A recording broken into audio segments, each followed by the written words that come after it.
আসসালামু আলাইকুম। Twin organic agro থেকে আমি মোহাম্মদ নাসিম হাসান বলছি। এখানে দেখতে পাচ্ছেন আমাদের নতুন একটা চাল দিয়ে নতুন একটা শেড তৈরি করা হচ্ছে। এই যে পাশে এখানে রিং দেখতে পাচ্ছেন, এই রিংগুলো আমরা এই শেডটার ভিতরে স্থাপন করব। এই যে দুই পাশ দিয়ে আমরা নালা করে দিছি, যাতে ইঁদুর, চিকা, পিঁপড়া, ব্যাঙ এগুলা আমাদের শেডের ভিতরে না আসতে পারে। কারণ ইঁদুর, পিঁপড়া এইগুলা কেঁচোর জন্য বিপজ্জনক।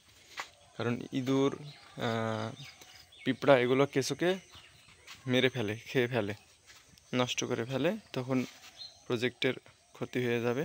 কারণ কেঁচো আমাদের শ্রমিক, কেঁচো না থাকলে কেঁচো কম্পোস্ট সার তৈরি করা সম্ভব নয়। তো এটা কাজ চলছে।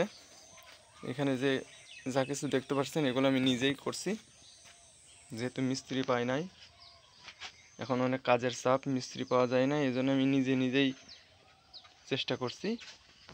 অনেকটা হয়ে গেছে, আর নালাটা প্লাস্টার করা আর সিমেন্টের গোলা দেওয়া বাকি আছে। ইনশাল্লাহ 2-1 দিনের ভিতরেই করে ফেলবো। কাজের ফাঁকে ফাঁকে করতেছি।